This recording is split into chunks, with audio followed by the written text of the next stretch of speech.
Hello students, देखिए आज का टॉपिक है प्रेजेंट परफेक्ट टेंस। आज मैं आपको प्रेजेंट परफेक्ट टेंस के रूल और एग्जाम्पल आपको मैं बताऊंगी। प्रेजेंट परफेक्ट टेंस, पहले इसका मतलब जानिए आप। देखिए प्रेजेंट परफेक्ट टेंस आपको आज पढ़ाया जाएगा, लेकिन अगर आप इस चैनल पे, मेरे चैनल पे अगर आप नए हैं तो सब्सक्राइब करें, लाइक करें और वीडियो को शेयर भी करें। देखिए प्रेजेंट परफेक्ट टेंस का मतलब क्या है। प्रेजेंट का मतलब होता है आज यानी टुडे। परफेक्ट का मतलब होता है कार्य का कंप्लीट होना, यानी कोई भी क्रिया आप करते हैं, कोई भी एक्शन आप लेते हैं, तो अगर वो आपकी क्रिया कंप्लीट होती है तो वो परफेक्ट कहलाती है। ठीक। टेंस का मतलब क्या होता है, समय, टाइम। तो जो प्रेजेंट टाइम यानी जो आज के समय में जो कार्य आपका कंप्लीट होगा वो प्रेजेंट परफेक्ट टेंस कहलाएगा। जैसे पहचान, देखिए इसकी पहचान होती है चुका है, चुकी है, चुके हैं। जैसे मैं आपको एक एग्जाम्पल बताती हूँ। जैसे राधा खाना खा चुकी है, मैंने आपको क्या एग्जाम्पल बताया, राधा खाना खा चुकी है। अब यहाँ पर जो राधा है वो आज ही खाना खा चुकी है, यानी आज यानी टुडे में उसने खाना खा लिया। तो यहाँ पर राधा का काम जो है वो कंप्लीट पाया जा रहा है, यानी उसने जो अपना भोजन था वो पूरा कंप्लीट कर लिया, यानी खा लिया। ठीक। तो जो कार्य प्रेजेंट टाइम में कंप्लीट होता हुआ दिखाएंगे उसे हम प्रेजेंट परफेक्ट टेंस कहेंगे। ठीक। ये आपकी पहचान है। एक पहचान और उसकी होती है, जैसे चुका है, चुकी है, चुके हैं, यही इसकी एक पहचान और होती है। जैसे बड़ा आ है, बड़ी ई है और ए है, ये आपकी जो है दूसरी पहचान होती है। जैसे सीमा ने, एक होता है जैसे सीमा खाना खा चुकी है। दूसरा एग्जाम्पल जैसे सीमा ने खाना खा लिया है, तो लास्ट में क्या आएगा, बड़ा आ है, बड़ी ई है और ए है। ये भी आपकी पहचान है। और चुका है, चुकी है, चुके हैं, ये भी आपकी दो पहचान आपकी प्रेजेंट परफेक्ट टेंस की है, जो वाक्य के अंत में पाई जाती है। यानी वाक्य के अंत में यदि चुका है, चुकी है, चुके हैं या बड़ा आ है, बड़ी ई है और ए है पाए जाए तो प्रेजेंट परफेक्ट टेंस की पहचान मानी जाएगी। दूसरी चीज़ बेटा, एक्शन का कंप्लीट होना पाया जाता है। एक्शन माने क्रिया, यानी जो क्रिया आप करेंगे तो उसका कंप्लीट होना पाया जाएगा। जैसे मैंने अपना गृह कार्य कर लिया, यानी मैंने अपना होमवर्क कर लिया है, तो यहाँ पर आपने अपना काम कंप्लीट कर लिया, आपका काम कंप्लीट हो गया है। दैट मीन्स ये सेंटेंस आपका कौन सा सेंटेंस कहलाएगा, प्रेजेंट परफेक्ट टेंस कहलाएगा। यानी जो प्रेजेंट टाइम में आप अपना कार्य कंप्लीट कर लेंगे वो प्रेजेंट परफेक्ट टेंस कहलाएगा। अब देखिए बेटा, अफर्मेटिव सेंटेंस। अब आपको अफर्मेटिव सेंटेंस बता दे रही हूँ, एक्सप्लेन कर दे रही हूँ और जो है आपको एग्जाम्पल भी बताऊँगी। देखिए अफर्मेटिव सेंटेंस, इसमें बेटा हेल्पिंग वर्ब हैज, हैव है। प्रेजेंट परफेक्ट टेंस की हेल्पिंग वर्ब क्या होगा, हैज और हैव। अब हैज, अब आई भी उदय प्लूरल फॉर्म के साथ हैव यूज करिएगा। ही सी इट सिंगुलर सब्जेक्ट के साथ हैज यूज होगा। और प्लस देखिए, प्लस इसमें वर्ब का थर्ड फॉर्म। देखिए वर्ब का थर्ड फॉर्म हम वहीं पे यूज भी करते हैं जहाँ पे हमारा कार्य कंप्लीट होता हुआ दिखाई देता है। यानी जहाँ पर हमारा कार्य कंप्लीट होता हुआ दिखाई देगा वहाँ पर वर्ब का थर्ड फॉर्म इंग्लिश में यूज हुआ होगा। ठीक। वर्ब का थर्ड फॉर्म का मतलब ये होता है कार्य का कंप्लीट होना दिखाना, यानी एक्शन कंप्लीट होना दिखाना। अब देखिए स्ट्रक्चर, सबसे पहले आपको अफर्मेटिव यानी प्रेजेंट परफेक्ट टेंस के अफर्मेटिव सेंटेंस में सबसे पहले आपको सब्जेक्ट रखना है, फिर हैज, हैव सब्जेक्ट के अकॉर्डिंग रखना है। आपको बता दिया हैज कहाँ यूज होगा, हैव कहाँ यूज होगा। फिर प्लस वर्ब का थर्ड फॉर्म यूज करना है, फिर प्लस ऑब्जेक्ट यूज करना है, फिर अदर वर्ड यूज करना है, फिर फुल स्टॉप यूज करना है। अब देखिए एग्जाम्पल, अब जैसे राधा कपड़े धुल चुकी है, क्या कर रहा है, राधा कपड़े धुल चुकी है। अब यहाँ पे राधा, इसमें क्रिया कौन कर रहा है, राधा कर रही है, यानी काम कौन कर रहा है, राधा। तो काम करने वाला क्या कहलाता है, सब्जेक्ट कहलाता है। तो राधा क्या हो गई, सब्जेक्ट हो गई। तो राधा आपने यहाँ पे जब इंग्लिश में उसको ट्रांसलेट किया तो आपने राधा की जगह पर यहाँ पे राधा लिखा। अब देखिए जो राधा है वो सिंगुलर है, राधा जो है वो सिंगुलर सब्जेक्ट है। मैंने आपको बताया सिंगुलर सब्जेक्ट और ही सी इट सिंगुलर प्रोनाउन के साथ हेल्पिंग वर्ब हैज यूज करेंगे। अब राधा के अकॉर्डिंग हम यहाँ पे क्या यूज कर रहे हैं, हैज यूज कर रहे हैं। तो राधा हैज यानी सब्जेक्ट प्लस हेल्पिंग वर्ब। अब हमें रखना है वर्ब का थर्ड फॉर्म। अब इसमें वर्ब क्या है बेटा, जो राधा क्रिया कर रही है, राधा कौन क्या कर रही है, धुल रही है, यानी राधा कौन सी क्रिया कर रही है, धुलाई कर रही है। तो धुलने को इंग्लिश में क्या कहते हैं, वॉश कहते हैं। वॉश का थर्ड फॉर्म क्या होगा, वॉश्ड होगा। राधा हैज वॉश्ड, क्या वॉश्ड कर रही है, ऑब्जेक्ट क्या होगा इसका, कपड़े ऑब्जेक्ट होगा। तो द क्लॉथ्स, तो Radha has washed the clothes. ठीक, क्लॉथ्स होगा वो कपड़े में का प्रोनाउन, कपड़े की इंग्लिश होगी। ठीक। तो subject plus helping verb plus verb का थर्ड फॉर्म प्लस ऑब्जेक्ट, ये आप स्ट्रक्चर के अकॉर्डिंग अपना जो है सेंटेंस जब इंग्लिश में ट्रांसलेट का मैच देखेंगी तो आपका बिल्कुल करेक्ट आएगा। ठीक। दूसरा एग्जाम्पल देखिए, श्याम ने खाना खा लिया है। अब मैंने आपको बताया ना बेटा, चुका है, चुकी है, चुके हैं, ये भी पहचान होती है। और वाक्य के अंत में बड़ा आ है, बड़ी ई है और ए भी, इसकी जो है प्रेजेंट परफेक्ट टेंस की पहचान होती है।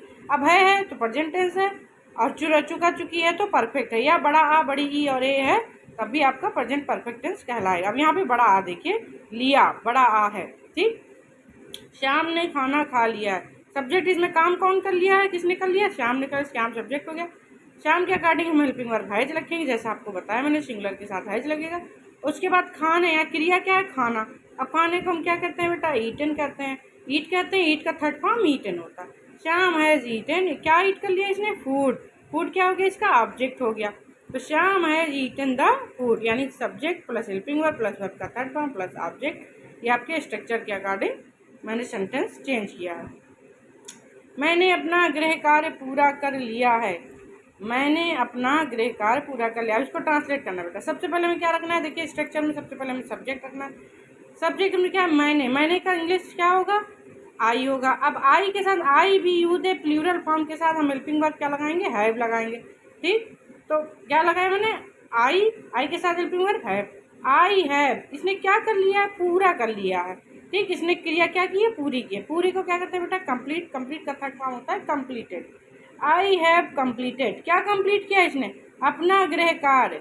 तो आई के लिए आई का पॉसेसिव प्रोनाउन क्या होगा, आई का पॉसेसिव प्रोनाउन होगा माई, ठीक। तो आई हैव कंप्लीटेड माई, क्या चीज़ क्या है, homework. I have completed my homework, ये आपका जो है अफर्मेटिव सेंटेंस एग्जाम्पल था। अब नेक्स्ट देखिए, नेक्स्ट सेंटेंस है आपका निगेटिव सेंटेंस। अब निगेटिव सेंटेंस में आपको कुछ नहीं करना है, बस नहीं के लिए आपको नॉट लगाना है। और जैसा मैंने आपको लास्ट वीडियो में बताया है, कोई भी निगेटिव सेंटेंस आए और तो आपको क्या करना है, उस टेंस की हेल्पिंग वर्ब के बाद नहीं के लिए आपको नॉट यूज करना है। देखिए structure, subject helping verb plus not plus verb का third form plus object, same structure है, सिर्फ हेल्पिंग वर्ब के बाद आपको नहीं के लिए नॉट यूज करना है। अब एग्जाम्पल में देखिए बेटा, बच्चे क्रिकेट नहीं खेल चुके हैं, बच्चे क्रिकेट नहीं खेल चुके हैं। तो बच्चे का क्या होता है बेटा, चिल्ड्रन। अब चिल्ड्रन सिंगुलर फॉर्म है या प्लूरल, तो आपको पता है चिल्ड्रन का सिंगुलर फॉर्म क्या है, चाइल्ड है, तो that means children plural form है। तो द चिल्ड्रन प्लूरल फॉर्म के साथ है या हैज हेल्पिंग वर्ब हैव लगाएंगे। द चिल्ड्रन हैव, नहीं के लिए नॉट लगे, द चिल्ड्रन हैव नॉट। खेलने को क्या कहते हैं, प्ले। प्ले का थर्ड फॉर्म क्या होगा, प्लेड, यानी ये वर्ब है, क्रिया है। तो चिल्ड्रन हैव नॉट प्लेड, क्या नहीं खेल चुके हम लोग, क्रिकेट, ठीक। तो यहाँ पे देखिए subject plus helping verb plus not plus verb का थर्ड फॉर्म प्लस ऑब्जेक्ट, ये आपका जो है स्ट्रक्चर के अकॉर्डिंग ट्रांसलेशन है इंग्लिश में, ठीक। फिर देखिए, अध्यापक ने सभी प्रश्न हल नहीं किया है, अध्यापक ने सभी प्रश्न हल नहीं किया है। देखिए सब्जेक्ट कौन है, किसने हल नहीं किया है, टीचर ने। तो सब्जेक्ट हम लिखेंगे। अब टीचर वहाँ पे बेटा अध्यापक, अध्यापक यानी यहाँ पे सिंगुलर का बोध हो रहा है, एक अध्यापक ने टीचर प्रश्न हल नहीं करवाए, ठीक। तो यहाँ पे टीचर आपका सिंगुलर फॉर्म बता रहा है, तो the teacher has, singular form के साथ हैज लगेगा। द टीचर हैज नॉट, और क्या नहीं की, इसने कौन सी क्रिया नहीं, हल नहीं किया है, तो हल क्या हो गया, सॉल्व। सॉल्व का थर्ड फॉर्म क्या होगा, सॉल्व्ड होगा। The teacher has not solved सभी प्रश्न, तो ऑब्जेक्ट क्या होगा, ऑल क्वेश्चन। तो यानी the teacher has not solved all question, subject plus helping verb plus not plus verb का थर्ड फॉर्म प्लस ऑब्जेक्ट। फिर देखिए बेटा, फिर नेक्स्ट सेंटेंस है इंट्रोगेटिव सेंटेंस। अब इंट्रोगेटिव सेंटेंस में आपको मैंने बताया कि इंट्रोगेटिव में 2 टाइप्स इंट्रोगेटिव रूल आते हैं। पहला होता है हेल्पिंग वर्ड टाइप और दूसरा होता है कि question word type. Helping word type मैंने आपको बताया कि यदि सेंटेंस हिंदी में क्या से शुरू होता है, तो जब मुझे इंग्लिश में ट्रांसलेट करते हैं तो क्या के लिए हम व्हाट यूज नहीं करते, बल्कि उसके लिए उस टेंस की हेल्पिंग वर्ब यूज करते हैं जिस टेंस का वो सेंटेंस होता है। अब यहाँ पर जैसे मान लीजिए इंट्रोगेटिव सेंटेंस किसका है, किस टेंस का सेंटेंस है, प्रेजेंट परफेक्ट टेंस का है, तो वहाँ पे हम प्रेजेंट परफेक्ट की helping verb has have use करेंगे। यदि सेंटेंस क्या से शुरू हो तो उसके लिए व्हाट नहीं बल्कि helping verb has have use करेंगे। ठीक, फिर सब्जेक्ट यूज करेंगे, फिर प्लस वर्ब का थर्ड फॉर्म यूज करेंगे, फिर ऑब्जेक्ट, यदि अदर वर्ड है तो अदर वर्ड, उसके बाद क्वेश्चन मार्क यूज करेंगे।